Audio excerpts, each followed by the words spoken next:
Transmission-based precautions is sort of a new term for us in dentistry. It's something that's been used in hospital-based settings for many years. The guideline on that was written in 2007, and it's for patients who are known or suspected to be infected or colonized with infectious agents, including certain epidemiologically important pathogens that require additional control measures to effectively prevent transmission. This is in addition to standard precautions. And this is where we're going to spend the rest of this presentation, is talking about these two other tiers of infection control precautions. Transmission-based precautions actually include three different types of transmission. One is contact, which we won't talk about today because it's not implicated in our current concern with COVID-19. What I want to focus on are the other two tiers, which are droplet precautions and airborne precautions. Droplet precautions are used for people who have a respiratory illness such as influenza, adenovirus, or SARS, and includes things such as using a face mask, even for exams, whereas under standard precautions, we would use a face mask if we were anticipating any generation of spatter or spray, and then placing a face mask on the patient when they'll be in close proximity to others. Airborne precautions, which are the highest level, are for airborne pathogens such as tuberculosis, chickenpox, and measles. One of the things included with airborne precautions is isolation, such as using an airborne infection isolation room, which I'll talk about a little bit more.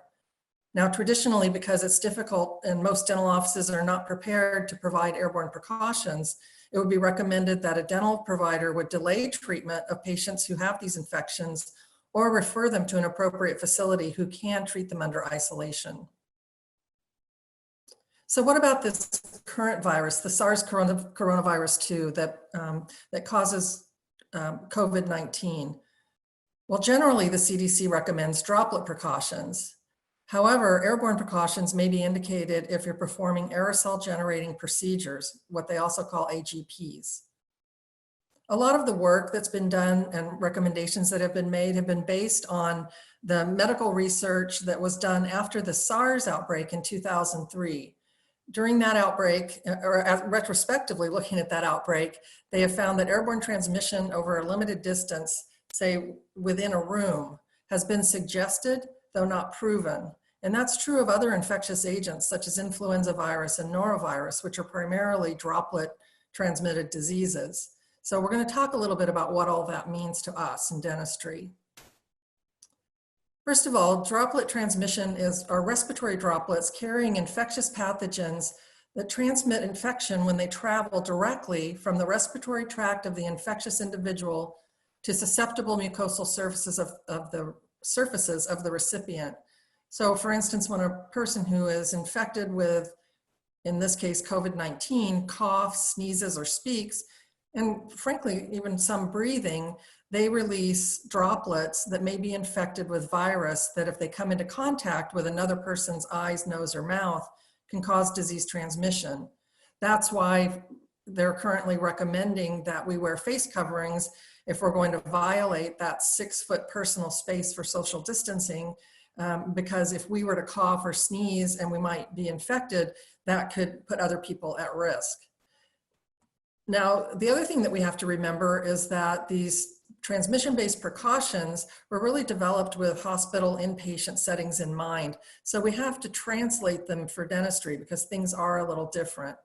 So for one of the main differences is when they talk about the type of procedures that may create aerosols or droplets, they generally are talking about medical procedures such as endotracheal intubation, extubation, cough-inducing procedures, CPR. Those are all things that would require droplet precautions and under certain circumstances airborne. So in dentistry, we can pretty much assume that it's for any procedure that generates droplets of oral fluids of an infected person, because we know that if a person has COVID-19, the virus can be isolated from their saliva. So the virus is present in saliva, and therefore when saliva is released, there's a potential for exposure.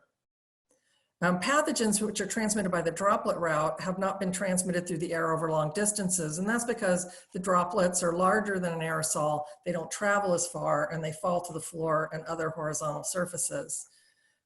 Coronavirus is primarily transmitted via droplets, but we're going to talk about why we may need to take airborne precautions as well. It's also important to understand the difference between droplets and droplet nuclei. Droplets are usually considered to be greater than 5 micrometers in size, whereas droplet nuclei, which are particles that arise from the desiccation of the suspended droplets, can be smaller than 5 micrometers in size, which is called the respirable range. And those have been associated with airborne transmission. Organisms transmitted by the droplet route don't remain infective over long distances and therefore don't require things like negative air pressure rooms. But those that can be transmitted through aerosolization of droplet nuclei are a different story. So just to recap, with droplet precautions, some of the strategies would be to place the patient in a single room. The patient wears a mask anytime they're outside of that room, and providers wear a mask upon entering the room. So typically with standard precautions, you would put a mask on, right before patient treatment, and probably with the patient right there. In this case, you'd put it on before you walk in the room. And again, no special air handling like negative air pressure is required, and respirators are not required. And this would be for very simple things like the patient has symptoms, you suspect they may be ill, you put a mask on them, you talk about, why you're going to defer treatment and then send them home. This is not for providing care that would use, say, a handpiece or anything else that might generate aerosols like an air and water syringe. And finally, we get to airborne transmission. This is the highest tier on transmission-based precautions.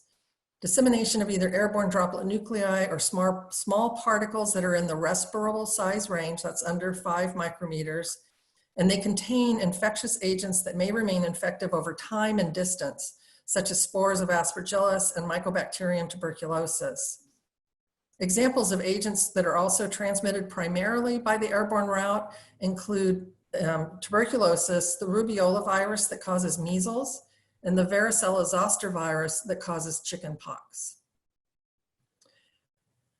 This is not an area that we've spent a lot of time on in dentistry, so I think that it can cause a lot of confusion. And one of the things that really helped me understand why we kind of straddle the line between droplet precautions and airborne precautions when we talk about COVID-19 is this concept of the airborne transmission falling into 3 different classifications of transmission route.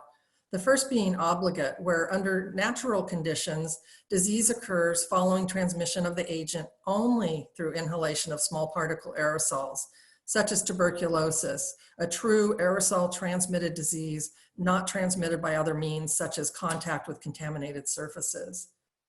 And then there's the second group, which are natural infections that result from transmission through multiple routes, but small particle aerosols are the predominant route, such as measles and varicella. They are really considered airborne transmission diseases, but they could also be transmitted through droplet. And then finally, there's opportunistic agents that naturally cause disease through other routes. So they're not primarily airborne, but under special circumstances, they may be transmitted via fine particle aerosols. And this is where we find SARS and presumably COVID-19. We'll know more, of course, as time goes on and research is done. Also, other respiratory illnesses such as influenza and also norovirus and smallpox are all considered opportunistic agents when it comes to airborne transmission.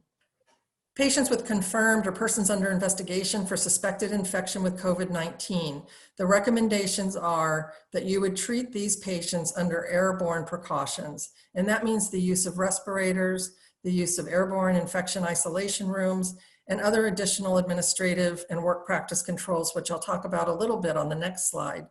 So in dentistry, that really means if you have a patient that you've screened and they say, I've been told I have COVID-19, or I'm being investigated for a suspected infection, perhaps they're in quarantine because they've had an exposure, those patients should not be seen in most dental settings because we can't provide these types of airborne precautions, and they could be referred to an appropriate facility.